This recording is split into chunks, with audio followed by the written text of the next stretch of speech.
Now, a meeting of the world's biggest economies on the humanitarian crisis in Afghanistan has been deemed a success. In an extraordinary G20 summit convened by Italy, a clear commitment was reached to protect human rights and tackle terrorism there. Hermione Kitson reports from Rome.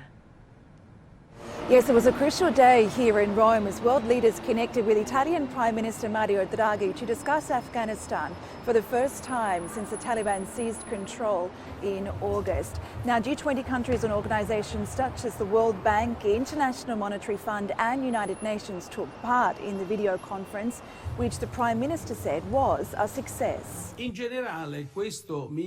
In general, I would call this meeting a success because I believe it is the first time that leaders have given a multilateral response to the Afghan crisis.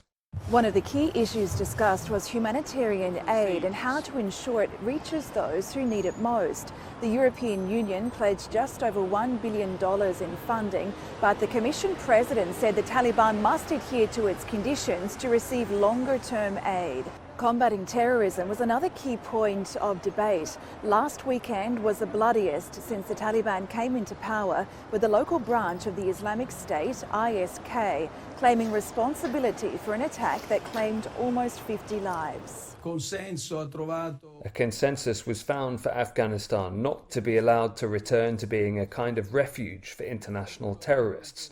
There has been a great commitment from all of the leaders on this. And in fact, among many countries, this also means coordinating their own action against terrorism. Leaders also pledged to do whatever possible to ensure basic human rights are reinstated, such as education for girls and work for women, and ensuring a safe passage out of the country for those who want to leave. Leaders will meet again here in Rome in person at the end of the month for the G20 proper summit, where it's hoped further commitments can be made to help ease Afghanistan's humanitarian crisis. Hermione Kitson, CGTN, Rome. In the meantime, China's Foreign Minister Wang Yi said a shipment of humanitarian aid had arrived in a war-torn country from China. Sun Ye tells us more. One day after the Afghan Taliban said members of its government had met a U.S. delegation in Doha, G20 held an extraordinary leaders meeting on Afghanistan.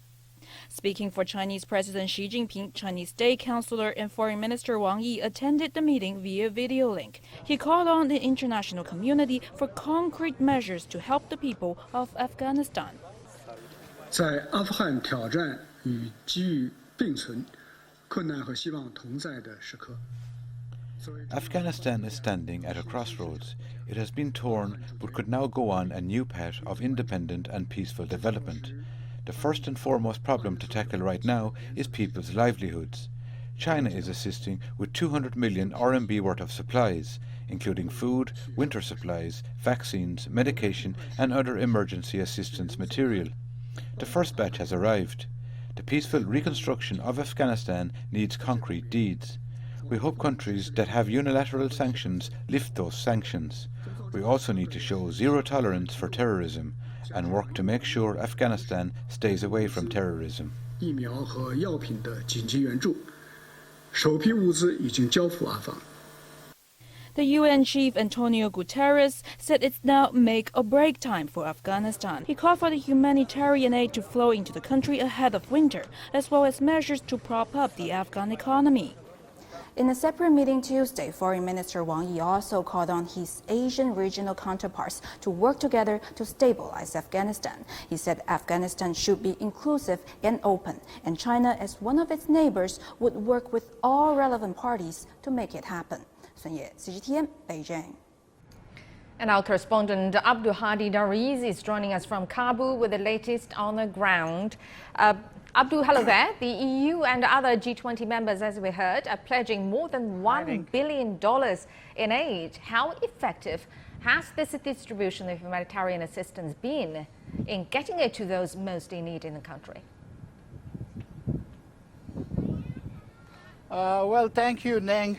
It is up to now it has been useful, and mostly the humanitarian aid have been distributed under the observation of the Islamic Emirate of Afghanistan, the Taliban government, and they have been distributed via the Ministry of the Refugees in as well Afghanistan Red Crescent Society, and the medicine aid has been given to, and they have been channeled through the Ministry of Public Health.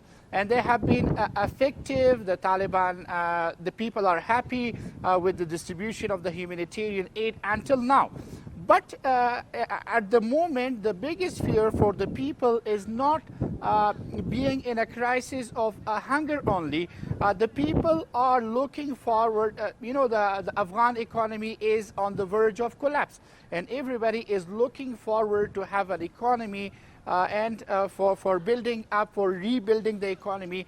Everybody is willing that those humanitarian aid which comes to Afghanistan that shall help the to solve the problem of the being jobless, people's joblessness as well. Yesterday, Mr. Maulavi Amir Khan Muttaqi, in a summit in Doha, he told the international community that 500,000 civil servants are back to their jobs, and most of them have not been paid their salaries for last 2 or 3 months. Even there are some civil servants that haven't got their salaries for last 5 or 6 months. So what the people want at the moment, that the jobs shall be created, more job opportunities shall be there, and as well those civil servants shall be paid their payments. In short, at the moment, the humanitarian aid, the food and the commodities, and as well the medicine which have come to Afghanistan, especially from countries like China, UAE, Qatar, Pakistan, and Turkey. Those are a few of the countries who have already delivered their humanitarian aid to Afghanistan. They have been channeled quite nicely, but this is a temporary solution, and for a permanent solution, the people want more job opportunities to stop the humanitarian crisis, and as well an economic collapse in the country. Right, and most women and girls across the country have yet to return to school, and that's actually one of the concerns raised at the G20 meeting. Why is that the case? Why have they not been allowed to continue their education? The Islamic Emirate of Afghanistan have been saying that continuously, that they are not against the education or the jobs of women in the country. What they want, they say that they want a proper environment for women. When they come back, there shall be a proper environment for them. In the last, back in 1990s, last 1990s and early 2000s, when the Taliban government was here in Afghanistan, when their government was here, even girls from 1st to 6th class were not allowed to go to schools. But today, all over Afghanistan, the girls are going to schools from 1 to 6.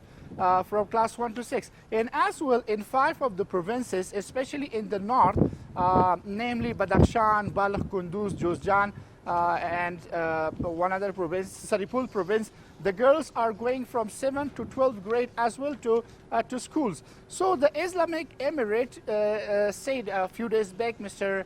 Zabihullah Mujahid, the spokesman and the Deputy Minister of the Culture and Information, he's told the media that they are quite near to the decision for the comeback of the women. Some ulama, the religious leaders, will have a sitting regarding that. They will have a meeting regarding that, and soon the girls will be back to school. As an example, the Taliban leader says that if they were against the education of women, how could the schools be open in those 5 northern provinces? They are back right there, and at the moment, as per them, they are trying hard to get them back to school.